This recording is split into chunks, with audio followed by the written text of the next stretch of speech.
Я вообще не понимаю, на каком основании... საერთოდ ვერ ხვდები რის საფუძველზე კარნახობენ დღის წესრიგს წევრი სახელმწიფოები არაწევრ ქვეყნებს. რატომ აკეთებს ამას კაია კალასი, რომელმაც ვერანაირად ვერაფერში ვერ გამოიჩინა კონსტრუქციულობა და რაღაც დინასტიის წევრია. ასე იქცევა ევროკავშირი, როდესაც საუბრობს თითქოს საქართველოში დემოკრატიის უკუსლოა. ვფიქრობ, რასაც ბრიუსელი აკეთებს, გაკვეთილი უნდა იყოს ყველა იმ ქვეყნისთვის, რომელიც ყველანაირი გზით ცდილობს ევროკავშირში გაწევრიანებას ან იჯერებს მათი მისამართით წარმოთქმულ განცხადებებს მომავალ წევრობასთან დაკავშირებით.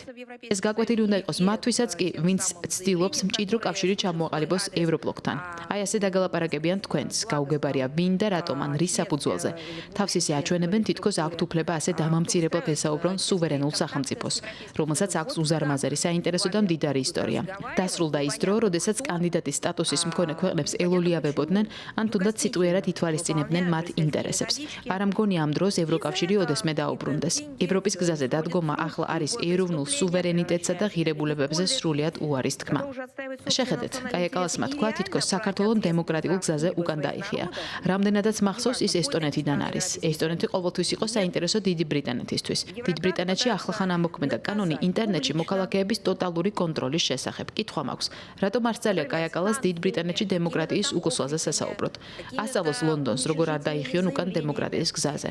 ევრობიუროკრატები ცდილობენ საჯაროდ დასაჯონ სახელმწიფოები, რომლებიც ბრიუსელს არ ემორჩილებიან, მაგალითად, სანქციებით, დამამცირებელი განცხადებებით, ღია შანტაჟით, მათ შორის რიგითი მოქალაქეების წინააღმდეგ, რომლებსაც სავიზო რეჟიმის ლიბერალიზაციის გაუქმებით ემუქრებიან.